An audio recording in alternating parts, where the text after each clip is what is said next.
Welcome to Waxing the Porpoise, the podcast that dives deep into the unexplored depths of cinema and occasionally the unexplained. This week, G-Baby and the usual suspect Steve spy on our tenants in a really odd flick that would have us believe Harvey Keitel was a former behavioral scientist before resigning himself to slumlord motel owner and opportunistic voyeur in 1987's Blindside. Join us as we discuss how this film will make you question whether you should go blind, film production incentives offered by state, Jesse Plemons' weight fluctuations throughout his career, the evolution of movie trailers, and Liam Neeson's habit of pissing his pants in public. The porpoises, midnight companions and keen observers, steer clear of Harvey Keitel's basket while imploring you, dear listener, to steer clear of this one altogether. Blindside. Yeah, it'll make you wish you went blind. This movie fucking licks. Let's wax this voyeuristic porpoise.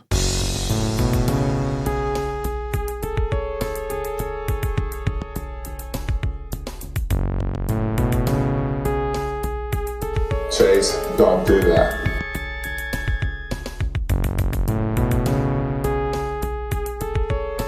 You see, we working on his brow chakra. We're just in back of the crown chakra.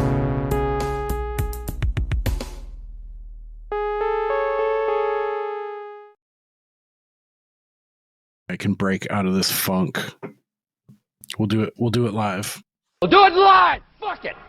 I haven't done one of these in a long time, so I hope I don't fuck up. I did one actually You're actually going to try to shotgun it with, like, putting the... Yeah. I've never done that in my whole life. I don't think I'm going to do it with headphones on. That'll fuck me up, but... This is going to go poorly. No. Why don't you just chug it from the mouth? There's only one way this can go, and it's swimmingly. Hold on. I got this. I still got the touch. Come on, bitch. Find that spot. Yeah, that's my bitch.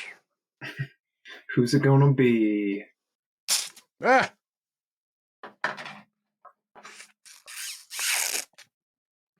Probably doesn't help matters that this is like a fucking microbrew. That just sprayed all over to your 3 o'clock. Yeah. I'm good on that side. Okay. There's nothing. This is actually a really good knife. Well, this is clearly a time saver. Yeah. You could have been done already. Dude, I can't chug beer unless it's forced down my gullet. I'm just not good at it. Plus, shotgunning a beer puts me in the right headspace. I can't remember if my brother was the perpetrator or the victim of this particular prank where they were doing it's a beer bong, right? The funnel? Is that what it's called? Or am I? Yeah. Okay. I don't know why. Yeah. So they were doing that, and as they were like loading it up with beers or whatever, somebody decided to take like a fifth of tequila and just like pour that in there too. That's assault, brother. Oh man. Yeah. You could kill a man doing that. Yeah. Dude, that's like, talk about getting fucked up instantly. Yeah. I remember one time one of my buddies went to Europe and came back, and during this time you could come back with contraband. Like you could come back with X amount of absinthe, like the real wormwood shit, whatever, you know, that's like the legit, like it's like fucking 95 proof or something, like, or no, it's like 100 and something. It's like almost pure like grain alcohol or whatever. And and that stuff has the actual like hallucinogenic additional quality, right? It's supposed to. I didn't see any green fairy or anything like that, but I did get fucked up like in the quickest amount of time ever. Like the onset from drinking to whoa. And of course he came back, he had the fancy fucking, like you do like chopsticks and you put like the sugar cube and all this bullshit. So we did one that way. And then we did a flame shot where you light the top of your shot. It's on fire. You put your hand over it and it suctions to your hand. You take it off, throw the shot, put your hand back over to trap the fumes, and then you take a shot of the fumes. Oh, it takes your breath away. It's almost like an additional shot from like the alcohol vapor. So 3 shots. So 2 regular shots and then the vapor shot after the flame shot in the space of like 5 minutes. And I went from 0 to trashed in 5 minutes, which was cool because then I just stopped. I didn't drink anymore. I was like, cool. I think I maybe had a couple Coors Lights after that one afternoon. And like, I didn't get hungover. Like, I didn't feel like shit the next day. It was fun little buzz. But yeah, that shit is the real deal is strong, man. Did you guys ever do? Did you guys ever do a strikeout?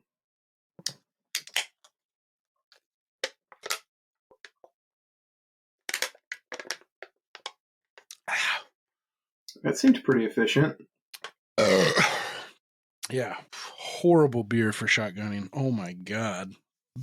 So a strikeout is when you take a big fat bong rip and then pound a beer and a shot before you exhale, and then it's like New Year's Eve. You could just put like a countdown of you going to sleep, like 10, 9.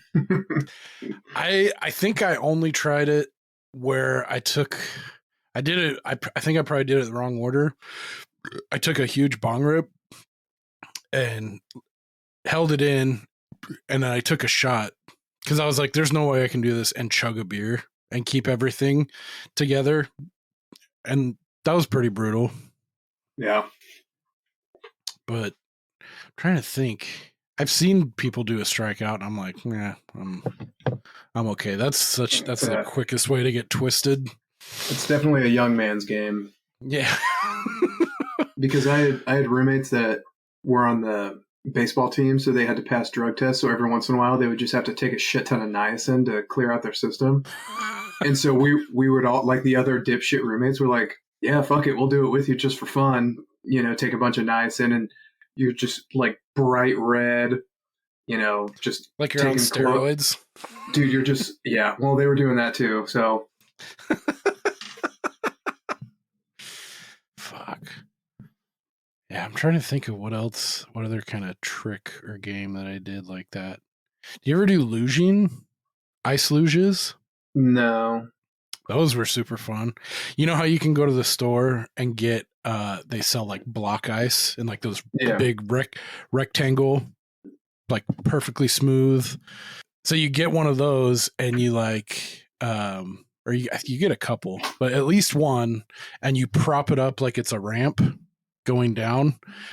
So you imagine like a big rectangular block of ice diagonally, and you prop it up with like some books, or like you just set it up somehow. Yeah. And then you chisel out like a channel. Yeah. And the way we did it was we started, so it was shaped like a Y, like a capital Y. So there's 2 channels up at the top where someone's pouring, and then about, halfway down you make them converge, and it's one channel going all the way down. So you're the person at the bottom, you put your mouth on the bottom of the ice block. And we did, what was it? It was like sweet and sour and like lemonade in one bottle with like one of those pouring heads that bartenders have, that where it comes out real easy in like a thin stream. Yeah. So yeah, it was sweet and sour, lemonade, and vodka. And you pour it down, and like the coldness from it rushing down, and it progressively makes the channel deeper and deeper with more liquid that's added. And yeah, you just like sit down there with your mouth on it, like, and fucking someone's up there just, that was a super fun way to get fucked up pretty quickly. Because there's no control. You're at the mercy of whoever's, up top, because you don't want to be the one that like pulls away while there's just booze still spilling down and getting everywhere. But yeah, fuck. I think the biggest beer bong I did that got me pretty fucked up once was, I think I did 4. I knew people that could do like 6, and or people just walk around with their own personal like beer bong, like those little mini ones, and just like take one every so often. Yeah, for my money, I'd rather just take a few shots and like sip on something hard you know? Yeah. I'd get drunk that way versus having to drink like 8, 9, 10 beers. Although if we're talking like microbrew, let's be honest, it probably only takes like 4 or 5. But then you're so fucking loaded up and just like bloated. It's like, yeah. Yeah, I love beer, but I can't really do it too much because the amount that it takes to get really sauced up, I just end up feeling like shit. weird. Yeah, every once in a while I'll find like a nice tasty beer that I can actually enjoy for the taste of it, but it's pretty few and far between.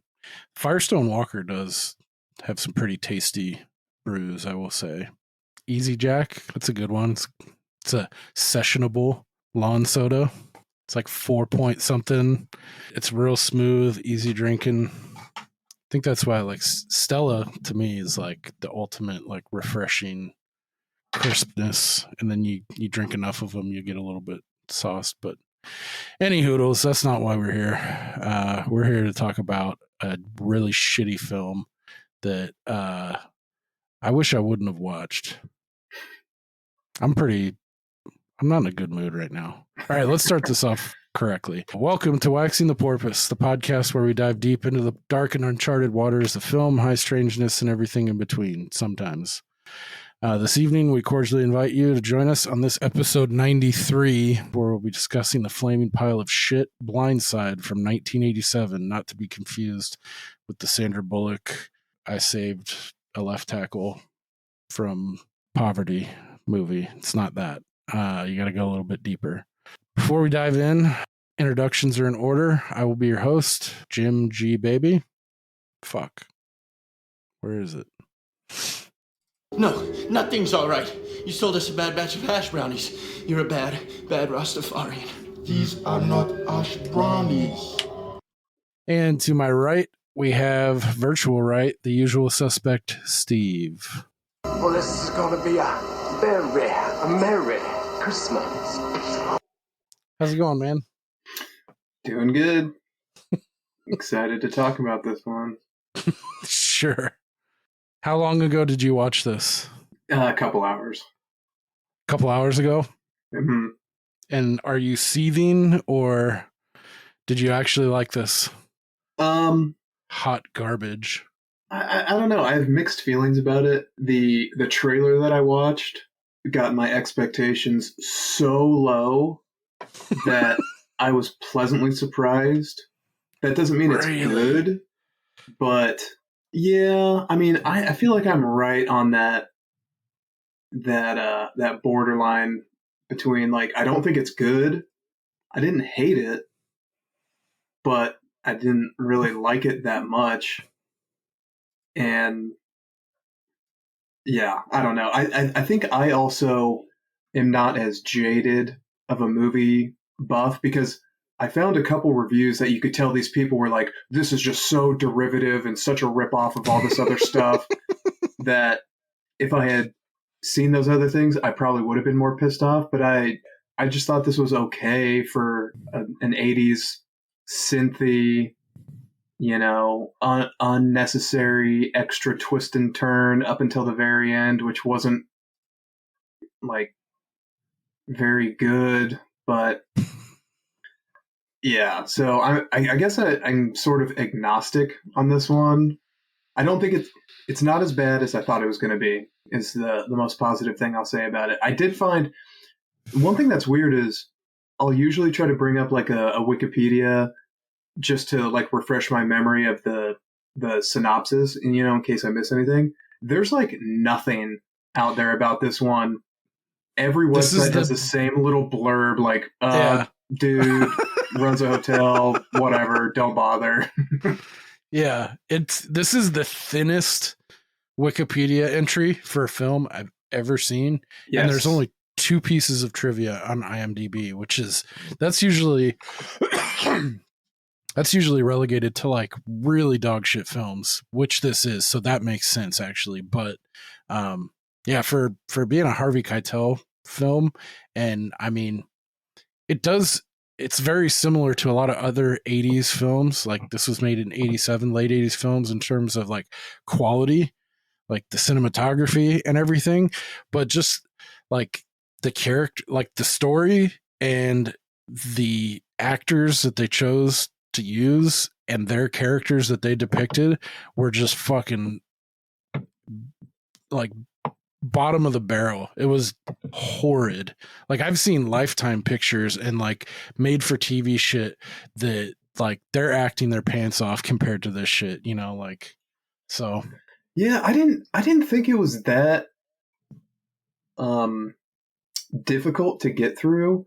I did start to get pretty tired of the double crossing and triple crossing and all that stuff towards the end. Mm-hmm. But like the first half, I don't know, maybe it was just the mood I was in.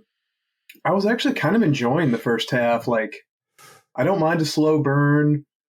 I was like, what the fuck is this guy's deal with the wife? And he keeps watching the suicide video over and over, but it didn't really pan out. But, I mean, this has got to be possibly the lowest IMDb score of a movie we watched at 4.7. Yeah, that's pretty brutal. Rotten Tomatoes doesn't even have a critic score. So they just said no. Yeah. And with the people, it's 27. So, but an interesting wrinkle is the Amazon score, which I couldn't even find any good Amazon shit reviews because it's just so sparse. But the Amazon rating is 3.5 out of 5, which is whatever.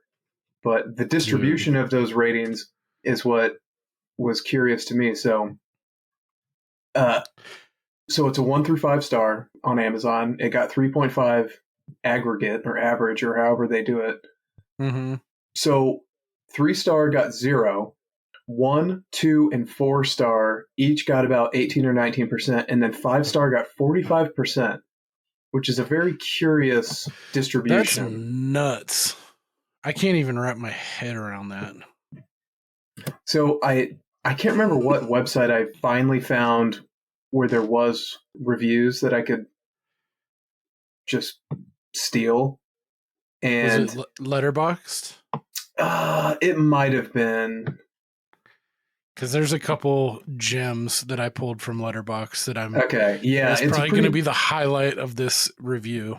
It's a pretty barren wasteland out there of criticism of this. But yeah, it must have been the same thing you were looking at. But yeah, the first review I pulled, if you don't mind, is go for it. A 5-star, and I guarantee you have this exact same thing written down. Because I'm gonna need. Is this a review by Nomenclature? Yeah, it is. With a fucking cat with oranges slices for eyes. Oh, I missed that. Whatever those are. Yeah. Okay. Yeah, I saw that immediately, and I was like, I want to study this person's brain. Yeah. For science. So I'm curious what you think about it, because all of the films referenced, you can guess how many I've seen. 0. Yeah, so the review says a lot of the profuse style and craftsmanship at work here will most likely go over the heads of non-genre aficionados, as it draws from all kinds of iconic noir, most obviously influenced by The Conversation, This Is Dark, Quiet, Icy, and Paranoid, a mood piece of anonymous rooms and overheard whispered conversations. Look closely, and you also find some Rear Window, Blow Up, and Videodrome in there as well. Harvey Keitel plays a motel manager, tapping into the surveillance equipment and spying on unsavory tenants, notably and entertainingly screwy bad guy. There's an unusual placidity to it, incredibly minimal, very little dialogue, reminds me a lot of 1952's The Thief, and a complicated plot that you actually aren't supposed to know much about. The wonderful direction ekes out so much alienating and instinctual atmosphere, places you in the swirling midst of a locational miasma as seen from the margins. I'm stroking out. Yeah, well, this person is just jerking off while writing this. Yeah. A great twist ending that makes you think it's going to go the usual route, and then at the last second completely gives you the slip. This is me interjecting here. I disagree with that. I'd give an Oscar to this in a heartbeat over the Sandra Bullock schmaltz bomb of the same name. That's so arrogant. Yeah. That's screw off. Yeah, fuck this person, dude. They're filleting, Sniffing their own whilst farts typing so hard. Dude, every time the word miasma is invoked, it makes me go a big rubbery one. And then comparing this, even saying there's shades of The Conversation with Gene Hackman, Rear Window, Hitchcock, Blow Up. I'm assuming they meant to write Blow Out, which is with John Travolta, which is from like 1980 something, that deals with a dude who's like, it's like audio. He's like an audio whiz, and he's like listens to shit that he shouldn't, gets involved in intrigue and all this, similar to this. The Videodrome, I don't see at all, like not one iota. Comparing it to those things is fine, but those are so far superior to this cheeseball shit that it feels offensive to see that in there. But yeah, I don't know, man. Like, I don't know how. I mean, different strokes for different folks, but well, and I felt like with all of the like misdirection and plot changing and all that, I thought the ending was the most predictable. Like, well, yeah, obviously. You should have seen that coming. It showed from him a mile calling away. The husband, like the scene where, because I don't even think we need to go through the whole synopsis, mostly because I don't remember it and I didn't write it down. That's the problem. It was so herky jerky, and there was I felt like there was like maybe one too many characters and ones that were too similar to one another, and just all the different beats. There was too many threads in the story where I by the end I just was like kind of exasperated was how I felt towards the end. Like, sorry, I cut you off there. No, I just realized I lost a bunch of the shit that I had written down, so now I have to re-find it, which is annoying. But yeah, so the like penultimate scene, or it's not like the second to last, but when he's got like his notes written down, like this guy bad, this guy also bad, plus this equals this guy okay, and then he calls the husband like, can I speak to Hawk or whatever the guy's name is? It's like, yeah, okay, yeah, obviously he's giving him the heads up, so he's not going to be in the house when that guy blows the house. And then when he meets up with the wife, like, oh yeah, shocker, he sold her out. Like, yeah, some of the people's motivations, it was tough to like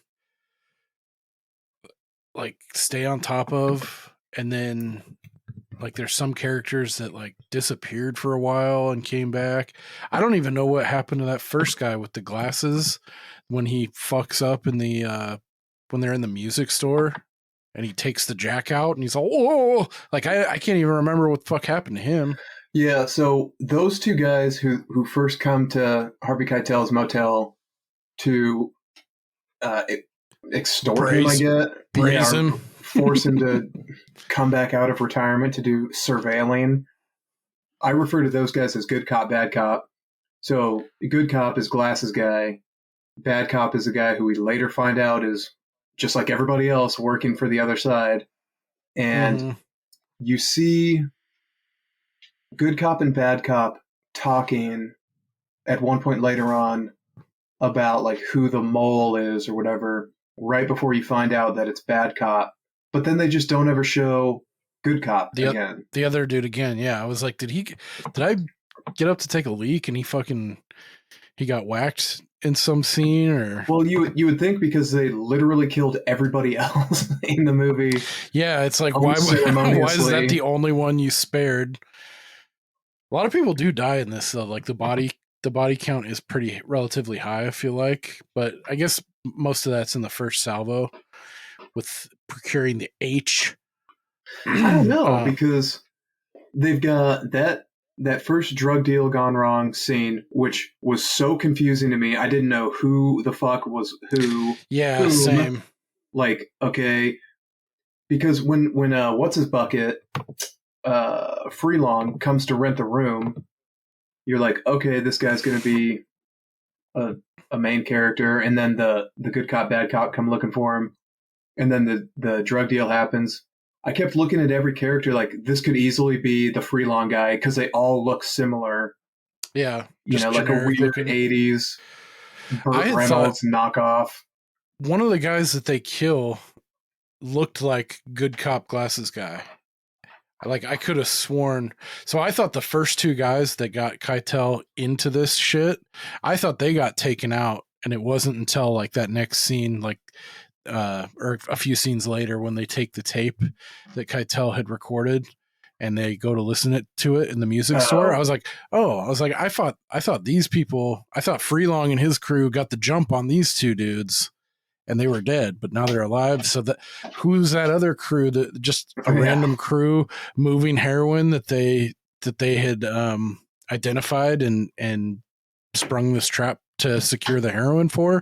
Like, yeah, right off the bat, I was definitely confused, which is not a bad thing. Like, I like movies that, you start off with something ambiguous, and like the longer you go, just like as a matter of course, like it gets figured out, or you're left with like some kind of, cliffhanger or ambiguous ending, which is fine too. But I don't know, just like the pacing, the style of it all felt a little weak. I mean, keeping with this drug deal gone wrong action scene, if you can even call it that, they chose to do this really shitty slow-mo that you'll see sometimes in movies, but it's like the whole shootout was in this dog shit slow-mo that was just reeked of like direct to video shit, like dog shit action. Like we didn't have any gore, really. Like the squibs looked like shit, the bullet squibs that went off, and yeah, I was like, this leaves. And to get it out of the way too, I only have one good thing to say about this film, and it's the fucking opening like title track, the music. That gave me a false sense of security. I was like, oh, this is dope. This is gonna be, just based off this music, is gonna be fucking sick. You're a sucker for a good synth, right? I am, especially the older I get. I don't know, but just like this. Fuck yeah. And then right here when it gets,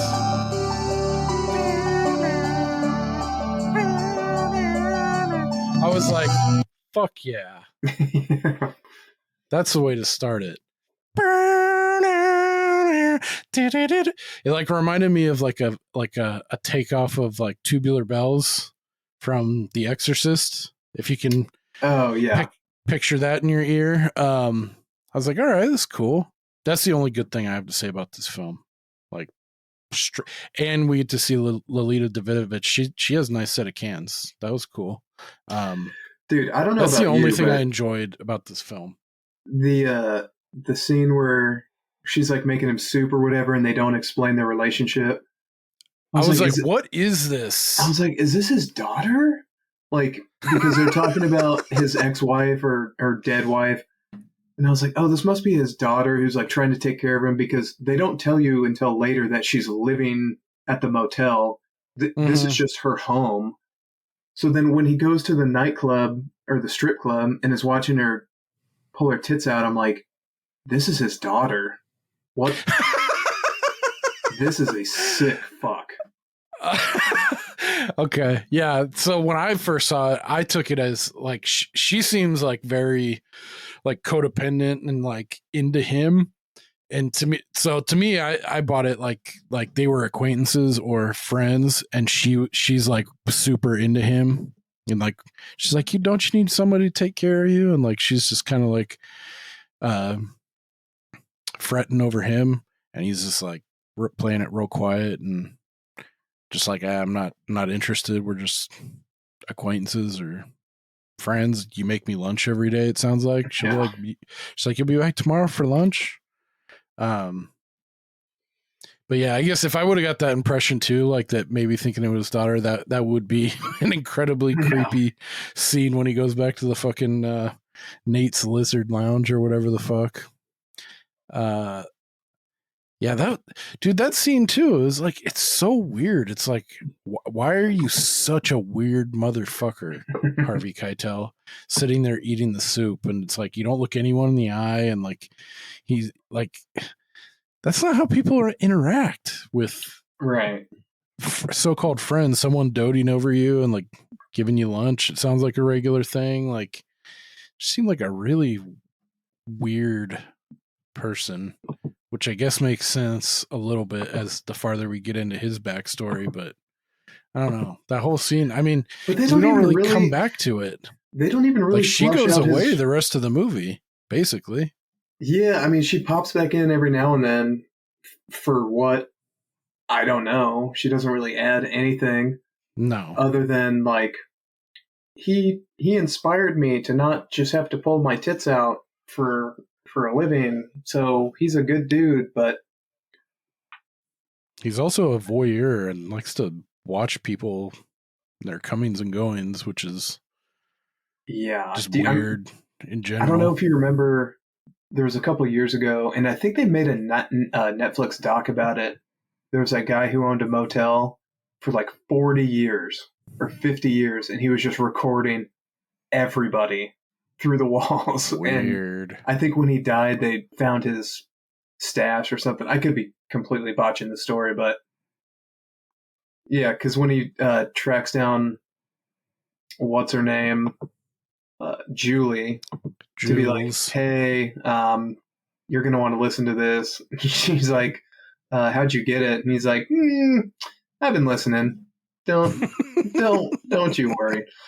I also didn't really understand, because he gets hired to spy on the people in room 203. And so he goes to room 204, and then he sees Gilchrist, is that the guy's name? Yeah. Going into 205, and he's like, well, since I'm already in here, may as well bug that room too. Just yeah. Yeah, they don't explain that, because I mean, that was a key, like, he's a part of all this too. So that was kind of just a fortunate choice for him. It's like, I already got my stuff out, may as well. Yeah, fuck it. We'll bug the other side too. So just real quick, this guy's name too, our main character, Harvey Keitel, has top billing. Penfield Gruber is such a shithead name too, such a pretentious sounding fucking name. And so he's a former behavioral psychologist or behavioral scientist who, you know, through the death of his wife or her suicide or whatever, he falls out of love with the profession. So he becomes like a surveillance voyeur freak who owns a motel. Just like that stark contrast, like nothing about him felt like or conveyed that he could have been a behavioral scientist in a past life. Like, I didn't buy that one fucking lick. There was like that 10-second montage flashback of like the newspaper articles about like, oh, renowned scientist disgraced by his wife, suicide. It's like, why? What is that? It seemed like they were implying that he had been doing like mental experiments on her that caused her to kill herself. Right. Maybe they were unorthodox or like, you know, not popular in the scientific community. So he was like shadow banned maybe, or. Yeah, but feel free to go ahead and just take another 30 seconds to explain. Yeah. Because then when this movie's too long. This movie's too long anyway. It's like there's so much other shit you could have cut out, fleshed this dude's backstory out a little bit. It's like, almost 2 full hours on this fucker. I thought it was like barely an hour 40. It's an hour and 49. Yeah, I don't think the actual running time is that long. All right. Because this should have been 90 minutes flat. Well, yeah, my point is, if you felt like it was too long and it was only 100 minutes long, that says a lot. Yeah. Because then when he goes back to the like behavioral science unit or whatever, and they're just fucking teetering this guy on the edge of death. Yeah, edging him on like nightmares and all this PTSD shit. And he's like, oh, it turns out it's much better than electroshock therapy. And it's like I don't know, man. It's like, feel free to just add 10 more seconds of dialogue to explain what the fuck you're talking about. You know? Yeah, there's a dude convulsing on the table, and he's like, what's he says something crazy too. Like, yeah, we keep him up for 72 hours 72 and then let hours. him go to sleep. And he's having nightmares like a freight train. Like, this poor motherfucker. Feel free to cut out any of the multiple minutes of scenes where Harvey Keitel is just like rewinding the tape and listening to the same thing again. And you just listen to that. And he looks like a human billy goat. He has the worst goatee in the history of goatees. Yes. This man, it's beard or a mustache or clean shaven, because this, yeah, I was like, this isn't the look, man. It's a ridiculous piece of facial hair. Yeah, so he's just a weirdo right away. Although one thing I was thinking about though, like in a future life, maybe, or in a past life, this would have been a cool gig. Not so much like the voyeur aspect of it, but like not having any responsibilities really, and like you could sub out cleaning and maintenance and shit if you wanted, or take it on yourself. Or I mean, he's basically like a fucking like a what do they call those people? Yeah, like a slumlord. Yeah. I mean, that's what I want to aspire to, but just like the idea of not being I mean, tied down. How quickly were you doing the math when he's like, it's $50 a week, and you're like, $50 a week? God damn. Even in the late 80s, he's got maybe 20 units. So yeah, that's like what, 40,000 a year gross? How is this man making money? Well, even in the 80s though, I feel like that's got to be double in today's dollars. That's got to be like 70, 80, 90. I mean, even if you say it's triple, which it probably is, 120 gross, like the operating cost of a 20-room motel every day, cleaning, and I mean, you saw the condition of room 204. They fucked that room up. It's like kill. Yeah. Fuck. Yeah, fair point. It just looks like, I don't know. The way he operated, it seemed like a pretty chill setup. I think I'm just so sick of the grind that anything else without a boss seems fun or favorable. Yeah, I guess part of my notes are shit for this. Yeah, he's weird. The Sunburst Motel, this free long character, I could not put my finger on him, but like the way he's shaking and stammering, the whole it was like pins and needles. I was like, get this motherfucker off of my screen every time he talks, and like he just seemed like a real squirrely motherfucker, and I did not care for the way that he played it at all. So I don't want to derail you from your copious notes, but so I assume this is your first time watching based on your reaction? Yeah, this is one I just kind of... I don't know. I have a big list, and I try to add to it because sometimes like I procrastinate, and like I'll see something like, oh, that'd be good for the pod maybe one day, and I forget to write it down. So this is one of the ones, like I was going through some lists and stuff, and like similar movies to like Witness, which is is a vastly superior film to this, with Harrison Ford and Danny Glover, that was made in 85. I think I was going off on like shit like that, and this came up like underrated films, hidden gems in that kind of style, and I plugged it in. I wrote it down like Blindside 1987. Like just totally went in blind, literally. So yeah, this was to clarify, this is a first time watch for me as well. So I didn't know what either of us we're getting into with this one. But I'm usually a sucker for like late 80s is, I don't know. There's just a lot in there that I've keyed in on over the years, and that I like that kind of time frame for this kind of shit. But this one just did not do it for me at all. Yeah, I'm surprised it rubbed you so coarsely the wrong way. I watched too. it. I watched it on Amazon, and there was an ad before for that new. I'd never heard of it until just now. The World War movie with Kirsten Dunst and Jesse Plemons. Have you seen a preview for that yet? Yes, Civil War. Fuck yeah. Or Civil War. Sorry, I'm seeing it, buddy. Is that where they met, or did they meet like years before? Oh no, they met on. I could be wrong. I'm pretty sure they were aware of one another, but they started dating. They started getting down on Fargo season 2, which was like 2015, 2016-ish. Yeah, and they've collaborated a lot since then. I'm pretty sure in some other things. Good for them. Yeah, always rooting for those kids, dude.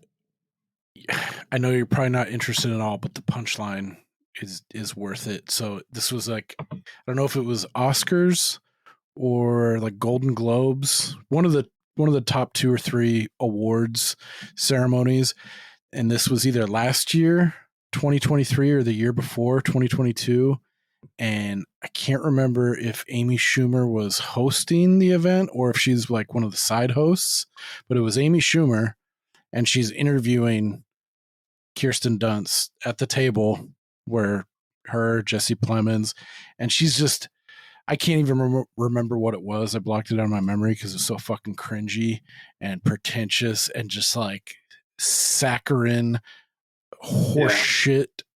Like, I gotta send you the GIF of Jesse Plemons reacting, because it's like a wide shot at the table, and Jesse Plemons like it's the worst kind of person question that she's like, ugh, right to Kirsten Dunst's face, and it seems like it wasn't rehearsed, and Jesse Plemons he's just like he's uncomfortable, like, he's embarrassed for her. Yes, like parts of like he could have looked real good saying something like clever and witty, but would have slammed Schumer. I need to go back and look at the context, but it was a fucking car crash in slow motion. You couldn't help pulling away, but watching his reaction to it made it all worth it. Yeah, they seem like a good group of kids. I don't know if they have any children. I want to say they have one. Oh, really? But yeah, I'm pretty sure. Pretty sure they got one. Maybe not. I don't know. I'm basing that off nothing. Dude, yeah, have you seen Plemons recently? He does these weird swings from big fat guy to like emaciated Meth Damon. Okay, but yeah, so I that was one of the first things I noticed in that trailer. But I don't think he's like a Jonah Hill who like has a serious problem and just swings back and forth. I think he's just that good of a fucking actor. Yeah, it's like it's method. It's like Bale level. Because what was the HBO show? Was it Love and Death or Life and Death? Yeah, where he was fat as about that fuck. Crazy bitch. Yeah, yes. He's big dog there. And when I saw that, I was like, damn, he's really let himself go. And then I saw a picture of him like a few months or maybe a year after that, and he'd cut all of it. Dude, I was like, it was almost unhealthy looking, some of the stuff that I saw. I was like, and I think he gained a little bit back for Civil War because he looks normal now. Yeah. But yeah, he's done stuff like Fargo. He's pretty chunk too, like very similar to that Love and Death. And then he did, the fuck did he do? Did Fargo. He did something. Oh, he was in Game Night. Frito-Lay. Yeah. That was kind of a middle region, but Yeah, and then if you see, I never watched Friday Night Lights, but I guess he was on that as a real young lad, and he played a wide receiver on the football team, and he's like rail thin. He doesn't even look like, I guess he looks pretty similar to his character Todd in Breaking Bad. But yeah, it's weird. I wish I could cut like that. Yeah, that's got to be tough on your body, though. Yeah, definitely. Just like Christian Bale, he's done some fucking wild swings too. Have you ever seen The Machinist or any like? I haven't. I've seen pictures, and they like juxtapose like pictures of him in that versus him and whenever he's playing like Dick Cheney. Oh yeah, dude. So if you look at that, there I saw a thing. It was like 04, 05, he was in the first Batman, and he added like 30 pounds of muscle. Then he followed that with The Machinist, where he looks like a Holocaust survivor. Yeah, like there's no other way to say it. Like, yeah, that's the first thing you think of. Like did he think he was in fucking Schindler's List? But and then then he beefs up to fucking do that Dick Cheney shit. He said, "How did you do it?" Like he's getting interviewed. He's like, "I'd take Ben and Jerry's ice cream pints, put them in the microwave, melt them down, just drink them." I was like, "Dude, that's hardcore, man." Wow. Can you imagine just like facing like 3 or 4 Ben and Jerry's pints before bed, liquidized? I mean, yeah. Whew. I can picture it. I mean, the first half would be awesome, but God, dude, waking up, like I've had food hangovers before for sure, and I feel like that would be because so much sugar and like. Well, have we ever discussed on the show the time you had to call in fat to work? Do you remember what food spree did that to me? I can't even remember what did that to me. I don't. I wish I could. I just remember the talk of the warehouse was like, "No, Jim's not coming in." Called in fat. Like he had eaten something the night before or overeaten something. Yeah, I can't remember what it was. Was it like all you can eat Chinese buffet or something? Because I mean, that's got the best of us. I remember one time when we went to Round Table and I got into like a 3-way battle versus Nate and Tyler on how many slices we could take down on the all-you-can-eat buffet. Yeah, so this was a regional pizza place that offered an all-you-can-eat lunch buffet, and then it immediately turned into a pissing contest. And it's never the big guys. It's not always the big guys who can put down the most. It's the little spindly fuckers who have like the weird coal-burning crazy fire. Metabolism. Yeah. Yes. But the big guys try to keep up. The big guys try to keep up because they think they have the appetite and the capacity. Experience. Yeah, because there was also a burrito eating contest that I remember. Oh, dude, I got housed immediately. You got lapped, I think. Yeah, there was a point where I was like, I'm going to enjoy my burrito. Yeah. I was like, fuck this. It ain't worth it. Because I saw like the speed and like 2 or 3 bites in, like, nah, I'm just going to sit this one out. Yeah. I'll be happy with third. The speed and voraciousness of my competitors, like immediately, like I was like, I don't have the heart for this right now, especially it being like in a 30-minute lunch break at work. Yeah, where we had to go back and like do strenuous work for the remaining 4 hours. Like, yeah, I was like, I made my mind up there and now. I'm gonna enjoy my food. And I remember Tyler too. I'm pretty sure he had snot. I'm finishing my coffee. Like the way it was almost like offensive the way he was eating this burrito. Like down to the knuckles and like fingers and like sweat. I remember I saw him at Bella's one time try the hot wing challenge there. Yeah. Local sports bar for those not in the Northern California region. Like he was getting snot mixed with his hot wings and blue cheese. Like it looked like torture in some countries, probably. But yeah, I think we got to like 16 or 17 slices was the winner. And I can't even remember who won, but that was probably the most worthless I've ever been that day. Yes. Yeah. No, there were no winners in reality. Yeah, that was the most worthless second half of a day in my entire life I've ever been, I think. Like I felt like just horking all that shit up to be free of it. But yeah, there's been times where I've overeaten at night, and that, let me know if this has ever happened to you. You wake up in the middle of the night, like 2, 3, 4 in the morning, and you have like a weird like heartburn, and you maybe burp, and you feel something. You're like, I think I need to throw up right now. And it wasn't like nausea induced. It wasn't like my body telling me. It was like my mind, like, I think I need to go throw up right now.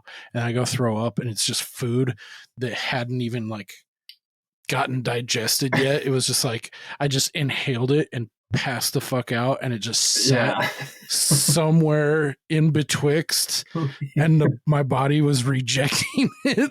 I was like, dude, I can't do that anymore. It's like full ravioli. Like, I thought I chewed this. How is it still full?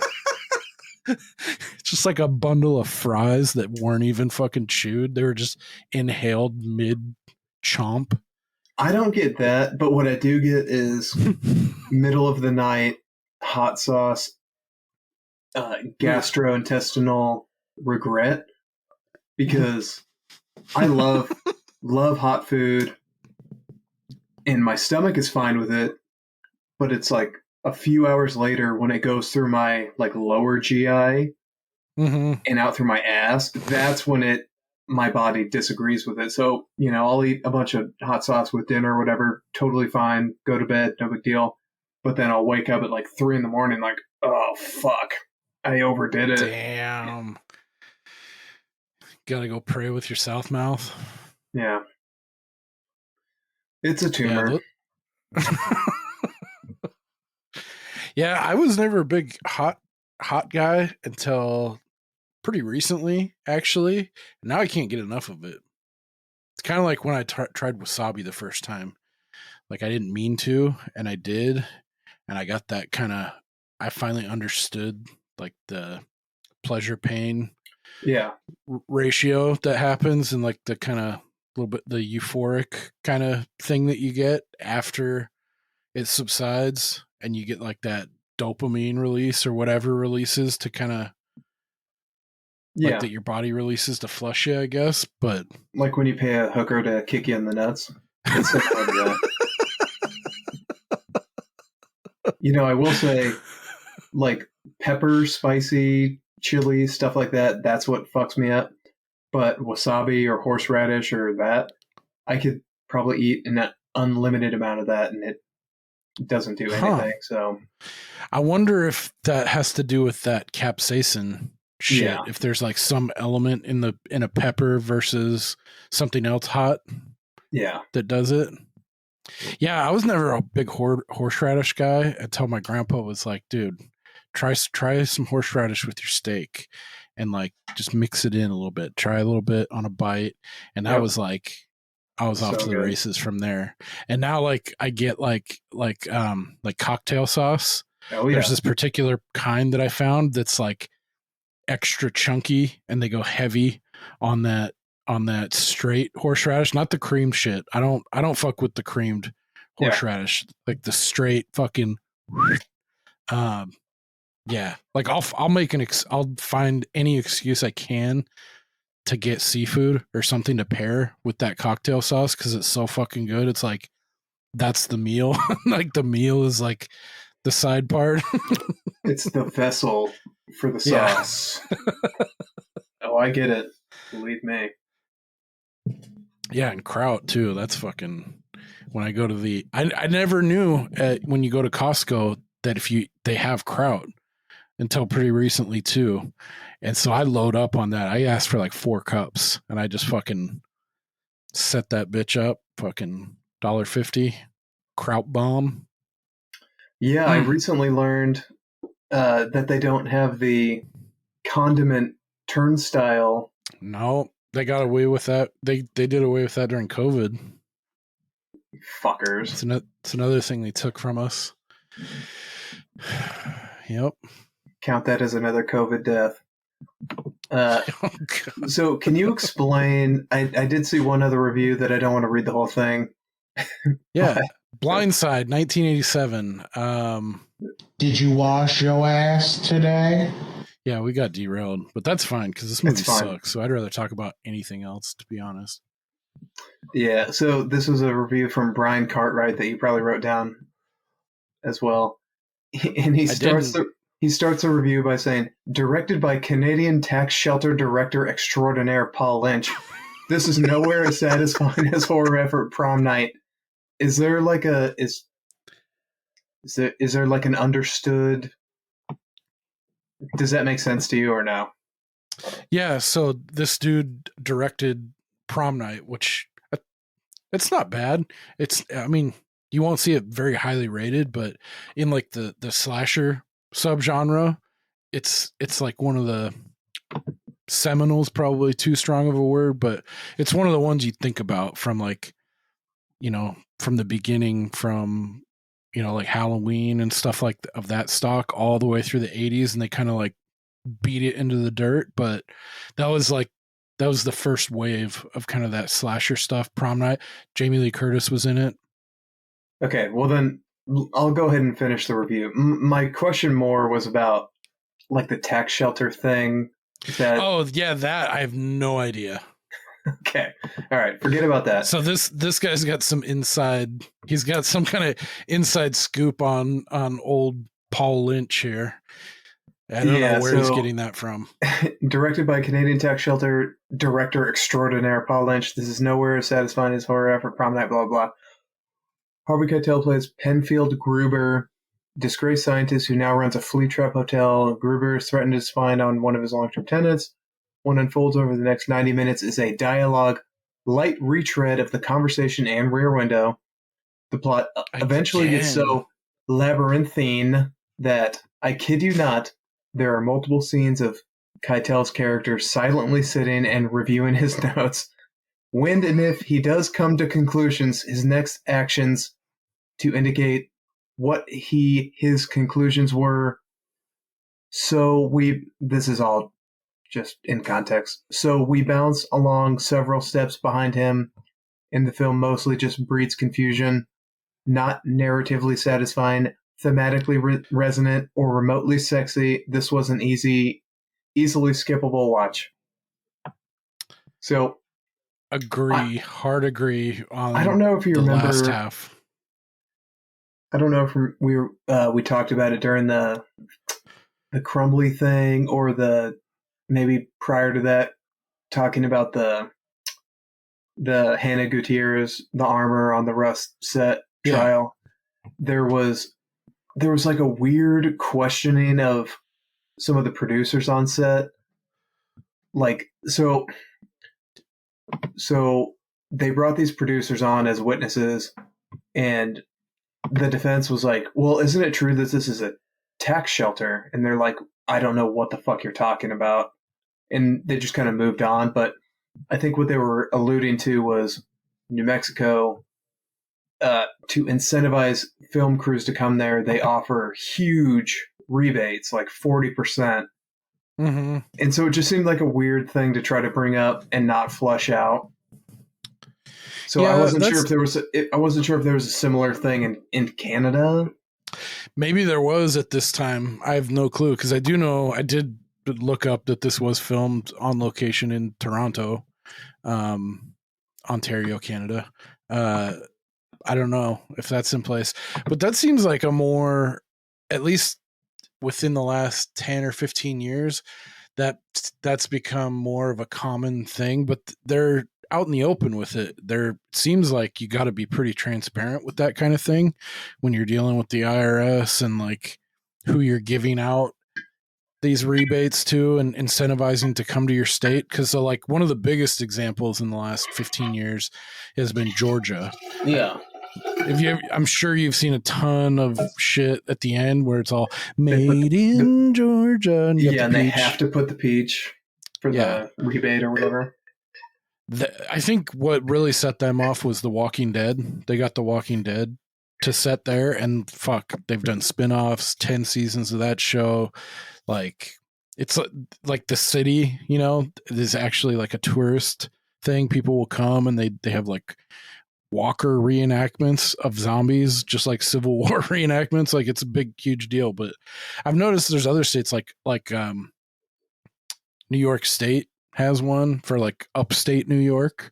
Like it's like a regional thing. Cause of course you've seen, how many movies have you seen shot in New York City, but like upstate New York, like New Mexico is a really good example. Like places where, I mean, especially New Mexico too, you kind of have to have a certain look or a vibe that you're going for to tie in with your movie. But yeah, it's got to be hard enough to get a major or even like indie films shot there. So yeah, the underhanded nature that people are kind of insinuating, I don't know how they're getting that, but, and I mean, this guy's filmography, this Paul Lynch character, he really didn't do much directing of film. If you go through his filmography, he's done 1 or 2 episodes of every genre under the sun, from like Star Trek to Tour of Duty, which was like a Vietnam War era TV series. Did a couple episodes of Twilight Zone,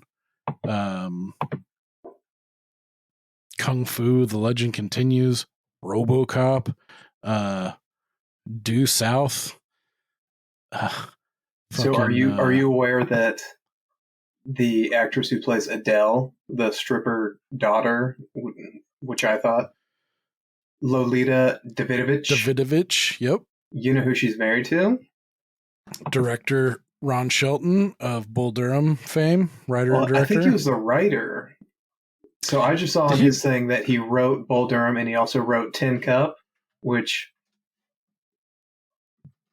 Oh yeah, he did just write it. I thought he directed it too, but anywho, yeah, he's a super well-known writer. He's directed a couple things too. Yeah, he directed Tin Cup. He directed he directed Bull Durham, also writer and director, and Tin Cup. Did Cobb, about Ty Cobb, starring Tommy Lee Jones. White Men Can't Jump. That was a huge one in the early 90s. And then he kind of petered out. He hasn't really done anything of note other than the Bad Boys 2 screenplay. Hell yeah. You are not welcome.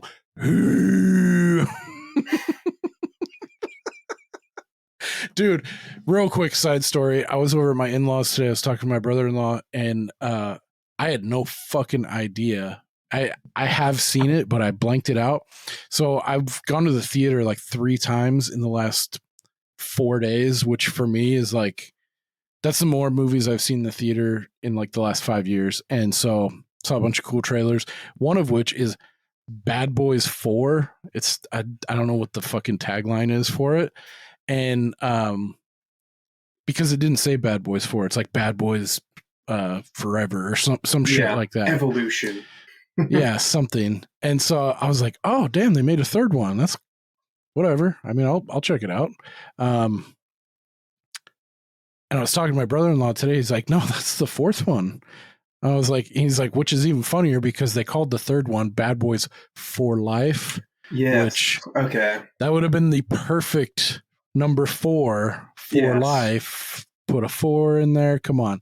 But I was like, what? I was like, wait, pull what out? I was like, they made a 3rd Bad Boys in 2020. So it was a COVID.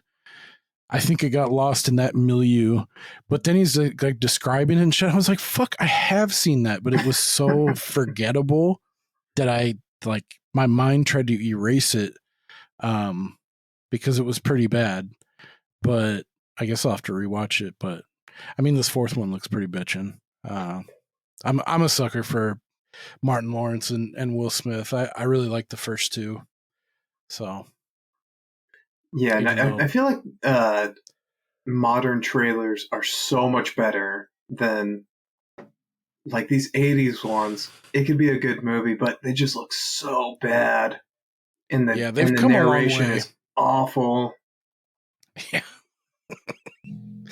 Yeah, it's almost like the trailer has become like a perfected art, I feel like. One of the tropes like in the last couple years that I've seen that I really don't like is they'll play for like the song in a trailer. They'll use like some like seminal song from like the 60s or the 80s or the 90s or something, and then they'll play it super slowed down with a bunch of reverb, and it's supposed to be like I don't know what they're going for, but they've done it to death now to where it's like, okay, we got it, that trend needs to die now. Like one of the examples is like that, what's that, is it Tears for Fears that does Mad World? Yeah. Mad World. Yeah. So they'll take that and it'll be like a piano and they slow it way down and it'll be like this ethereal, like, Mad World. They'll do that with like any song, like a fucking Bob Dylan song or like some old ass song. It's really, at this point, it feels trite, but like the editing and like the way like they put this shit together, like, yeah, I feel like it's become an art nowadays, and like it's almost like if you don't have a good trailer, like you may as well not bother. But yeah, I mean, we might look back in 30 years at these trailers and be like, this is dog shit. Yeah, this is garbage. Well, yeah, in 30 years it's gonna just be piped in right into your fucking brain. You're not even gonna have to get on the internet, you're just gonna like think it. The CIA put a chip in my brain. How about for $2?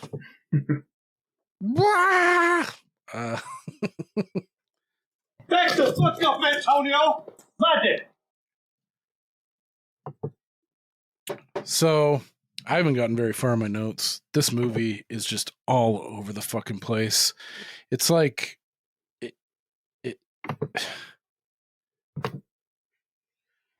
the music store too, that felt like a bumbling like buddy cop moment where you see like these bumbling villains. He even says to like they're trying to listen to this clandestine like drug deal wiretap, so they go into like a fucking Guitar Center equivalent in like the 1980s. This dude's like showing them a guitar, and then they use the stereo equipment there. He's like, hey, can anyone else hear this? And he's like, no, you're fine so long as you don't pull the jack out. What's he do? He pulls the jack out and it starts piping throughout the store. And like the way it was almost cartoon, like the way they're like hitting every button, like trying to make it stop. It's like, just put the fucking jack back. Yeah. I mean, like little shit like that. Like it felt so tedious in spots. And I was like, for the vibe that you're going for this movie, like, that felt like pretty cartoonish to me, to like these bumbling villains. I'm supposed to buy them as strong arming this dude into fucking espionage for them, and like there's and then pounds of heroin when they leave the store, because the viewer is probably wondering like, what the fuck? Why is this person allowing them to do this? They do that like way overt exposition thing, like, thanks, cousin. Bye. Like, why? So the insinuation was that was supposed to be his cousin, like for real. Yeah, because because I think you see him later. The mustache with the mullet, you see him dead. Like he gets gunned down later. I think. I don't know about that. I think they just tried to explain it as like, what type of store owner would allow somebody to come in, use their equipment for free, freak out, and then leave? So they're like, well, what if it's his cousin? Like, okay, well, let's add a line of dialogue where he's like, thanks, cousin. Perfect. Moving on. Yeah. Yeah. Well, yeah, and there were so many dead people, like we talked about earlier with the drug deal, and then with the planned ambush at the motel when, the one side gets the other side, and then Harvey Keitel and his weird daughter prostitute friend hide in the car, which was so uncomfortable. Yeah. And then later at the house that blows up, that assassination of everybody around. That was one of the worst explosion effects I've ever seen in my life. Like, I don't even know how they created it because it wasn't CGI. I want to know how they did that, but it was god awful. Like a model, like a tiny little model. Yeah, could have been. Yeah, it also the exploding jacket bomb. What? Yeah. Where the fuck did that come from? And he's like, you go in, you push this, you prime this, you push this button, then you're gonna go with your left hand. I was like, dude, someone's gonna fuck that up. Like, someone's gonna put the jacket on and like, yeah. That character too, something about him, that Freelong, just like his nervousness and like the way he's talking, like I just couldn't attach myself to this one at all. Yeah, I mean, if they'd sort of build him as like the criminal mastermind behind all of this, that might have been a little better. But he just dies like in the car, like everybody else. Yeah, it's like what? I mean, there's so much shit we're not even talking about, like with what's her name? Fuck is her name? Janine. What's her name? Julie. Lori Hallier, who is actually like, I don't know why Lolita Davidovich got such high billing because she's wallpaper in this movie, basically. Yeah. Her and Harvey Keitel go through this whole back and forth, and then you have interspersed like him and his guilt of his ex-wife, or he's widowed, his wife committing suicide by taking a bunch of pills, and him replaying it by watching the recording. Like, why were you recording that? Yeah. You're stalking your wife? You're like, just for shits and giggles? Because you had to have been doing it for a long time, because you wouldn't know today's the day she's going to try and commit suicide and I'm going to film it. Yeah. For what reason? Question mark. So he's racked with that guilt, and this whole, like, I didn't buy the, like, he used to be a clinical behavioral scientist, like, and then now this weird juxtaposition as a fucking slumlord. Like, it kind of reminded me of Flame and Citron, which we did recently, where it's like, yeah, obviously she's turning on you. She is not. Yeah, she is not your ally. She is an adversary. But yeah, and you would have thought that, like, this guy's critical thinking ability should be kind of up there, Yeah. I mean, he's very meticulous with, like, he knows a lot about he's got a lot of technical knowledge, but it seems like he should have a lot of critical thinking ability too, because he's a former fucking scientist, and not just, and specifically a behavioral scientist. I feel like he would have been better at picking up on some things, but yeah, I don't know if this one could have been saved. Like, maybe do some things with the story, but honestly, I don't think Harvey Keitel added anything for like his stature as an actor. I think he was probably the wrong choice, maybe, for this character. Yeah, I guess I would have to disagree. I thought he was really the only bright spot, silver lining on this sort of dark cloud. I liked his performance. I liked his character. I just didn't like a lot of the writing and lack of background and lack of cohesion in the story in general. But I mean, it's free on Prime, so there you go.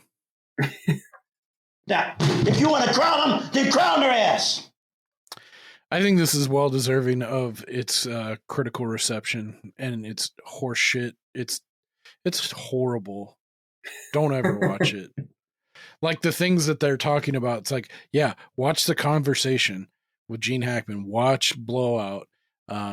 Like, watch All the President's Men. Watch No Way Out with Kevin Costner. Vastly superior films to this. Those are all my favorites.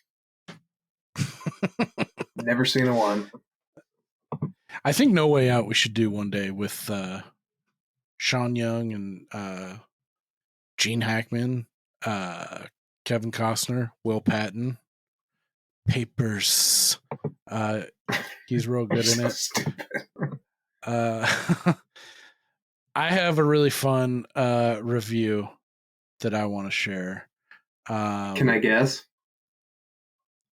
Yes. Does it involve Harvey Keitel's dick? Yes. 100%. Run it. Yes. This one, I was like, you know what? This one brought me back. I was like, I do want to talk about Blindside. So this is a review on Letterboxd by a fellow named Warren, who is an instant follow. He gave this film 2.5, which I think is too high. But he states, the moral of the story is you don't want to live in a motel that is operated by a weird Harvey Keitel who won't look you in the eye. I've seen Harvey Keitel's penis enough times to know that I don't want to be within its reach. And while he doesn't show his anatomical penis in this movie, he shows you his psychological penis plenty. All of that aside, this is a kind of muddled affair that is not as sexy a thriller as I like to have in my sexy thriller section. Amen.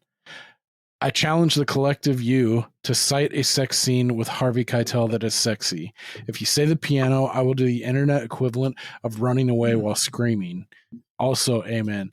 Yeah. I guess I don't have, I have seen the piano, and yeah, I agree there, but I've only seen that and this that involve a Harvey Keitel sex scene. And that's one thing we didn't talk about. This was probably the worst sex scene I've ever seen in a film. One, in terms of we don't get any goodies, like we don't get any benefits of a sex scene. Yeah. And it's very quick. And also I really don't like the, and maybe this is misogynist, sexist, or being nitpicky, but the way so they get naked and shit. They get on the bed after making out a little bit, which he doesn't look like a good kisser, man. And neither does she. I don't think they were into it all. Like, this kissing was like the equivalent of like having a cold dead fish served to you for dinner. I was like, this is brutal. And then it goes into the sex scene. And so he's sitting at the foot of the bed. It looks like they've derobed, and the gal gets on top of him, and she ever so gently, she cradles his head down, and like she gets on top of him. I was just like, this is not the move. This is not a good sex scene at all. And then it's like over. She's like, oh, thanks. And like he's wearing a robe and about to make breakfast. I was like, that was fucking weak, man. Let's earn this fucking R rating, god damn it. Yeah. They showed so many tits in the strip club. Well, they didn't. You just see one woman's tits, and it's very brief, and it's at the end of her dance routine. So, but they are nice. They showed a couple leading up to natural cans. Did they? Yeah. Yeah. I guess I was so fixated on seeing, because they do that thing where like she's got two sets of clothes on. Yeah. So she takes one bra off, and I was like, oh, okay, this is good. And then it's like, oh no, she's got a secondary black set of clothing on. And then she finally takes the black bra off, and I was like, oh, okay, Nirvana.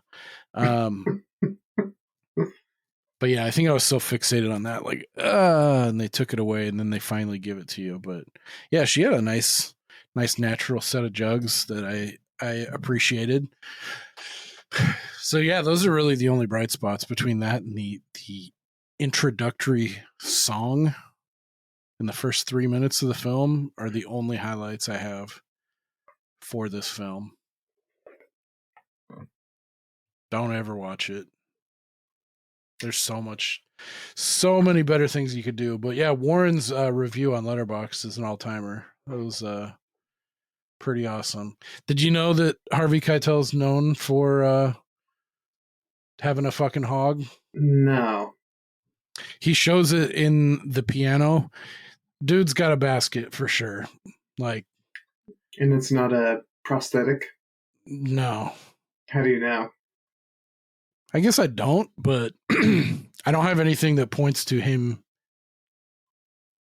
having one or having used a prosthetic. I'm pretty sure it's the real deal. Like Willem Dafoe has a famously huge dong too. Liam Neeson? Does he? Oh yeah. Is that the word on the street? Oh yeah. Has he hung brain in a film? Yep. That's cool. He's also got a weird, good for him. He's also got a, have you heard this thing or seen this with Liam Neeson about pissing his pants in public? No. You're about to go on a fun rabbit hole, friend. Oh, God.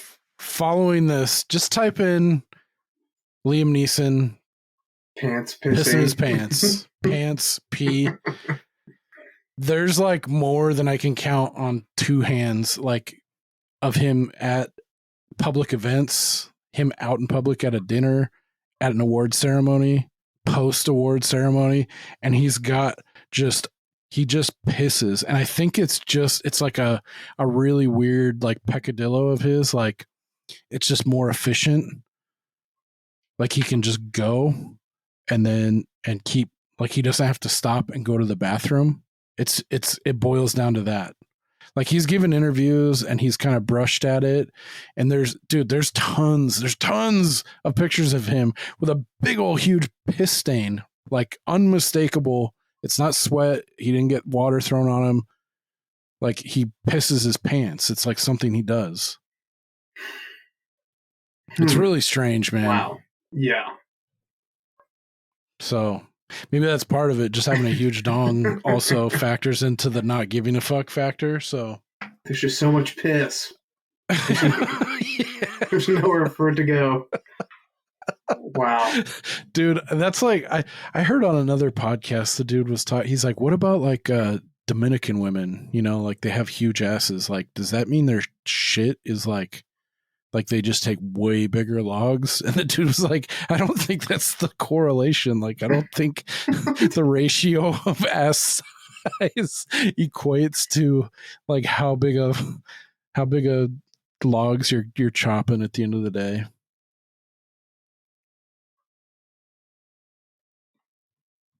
But maybe, who knows? Who knows? Just like a water balloon. Only with piss instead of blood. That's not the way human anatomy works. Just cool it with the anti-Semitic remarks. That's all I have for this pile of shit. Is there any final words about the film? Oh, no. Okay. Nope. Yeah. Moral of the story is you don't want to live at a motel that is operated by a weird Harvey Keitel. Fact. I mean, Harvey Keitel, he's been in quite a few things. He's the wolf in Pulp Fiction. Oh yeah. You've seen Reservoir Dogs. Yep. That's like, yeah, that's probably one of his more famous roles. That exchange with Tim Roth, like with him in the back of the car, that's one of the most tense scenes that I've been, like the first time I saw it, like, oh fuck. Like when Tim Roth, you know, cause he's a cop, he's the inside guy, and Harvey Keitel's been pulling for him. It's been a long time. Oh man, it's worth a revisit. That scene with him and Tim Roth is like super, super tense. All right. Yeah, if you want to put yourself through the pain and strife, Blindside from 1987, not to be confused with the Michael Oher story with Sandra Bullock. It is on Prime right now. I think it's on YouTube also. I feel like shitty movies from the 80s like this, like pretty safe bet someone's uploaded it to YouTube and no one gives a fuck, so it'll stay there for like 5 or 8 years before it'll get like a copyright thing. I think it's okay. Go ahead and watch it. In terms of our rating system, I don't feel comfortable rating this a yes. I don't think I deserve it. I don't think the show deserves, since you're so like right on the line. I would feel ticky tacky to give this a passing grade. What say you? Put me down as a yes. Yep. Okay. Fine. You know what they say, every once in a while, even an old blind hog finds an acorn. It's not what they say at all. The clock's right. Broken clock's right twice a day. So that'll push us up to an 87.7 approval rate. So that's cool. That's the silver lining for me out of this dumpster fire of a film. Let's see. I don't want to jinx it, but we have been in preliminary talks to bring show favorite, host favorite, fan favorite Dick Dog from of Coors Light Chronicles fame back to the show. So that'll be a couple shows from now probably. So looking for like early May, we'll probably release another show with Dick Dog, some life updates, and we're gonna cover For Love of the Game. I've never seen that one, so that'll be a fun first timer. It's a baseball centric movie, so as we know, Dick Dog's super into baseball, so I thought that would be a fun topic. I can't believe you've never seen that movie. Yeah, I saw previews and stuff. It just seemed really schmaltzy and like the romance in it with, isn't it Kelly Preston? Yeah, it's between he and Kelly Preston. She's dead now, so she is dead now. Rest in peace.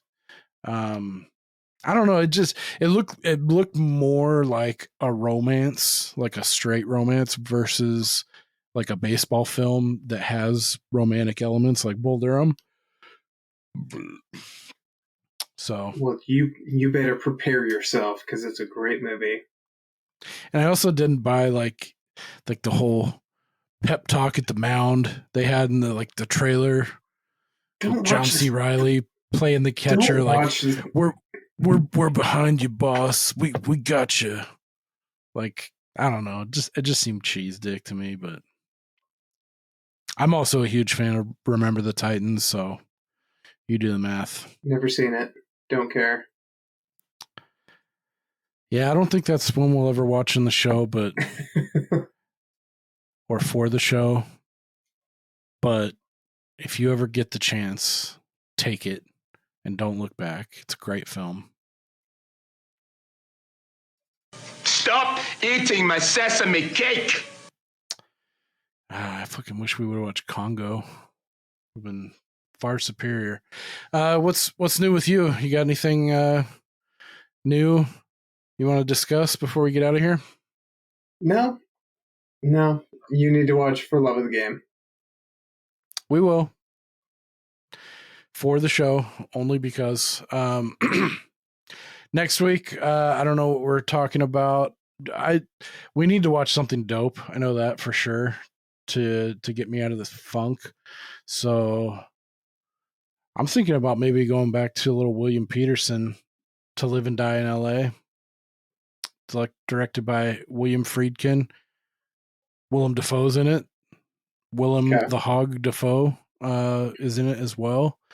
So yeah, maybe we'll just do that. Kind of as a palate cleanser, even though we got a passing grade. I don't think it's warranted, but I'll take it. So if you got any thoughts, any questions, concerns, hate mail, You can send us one at waxingtheporpoise.com, or you can reach out to us on either of our socials. Instagram is at Waxing the Porpoise. Twitter X is at Waxing the Porp. I feel like there's something I'm fucking forgetting. Damn it. But they are who we thought they were. Whatever. I'll remember next time. Thank you, Steve. Thank you for listening, dear listener. And we will catch you next time. So we'll see you when we see you, and we'll see you later.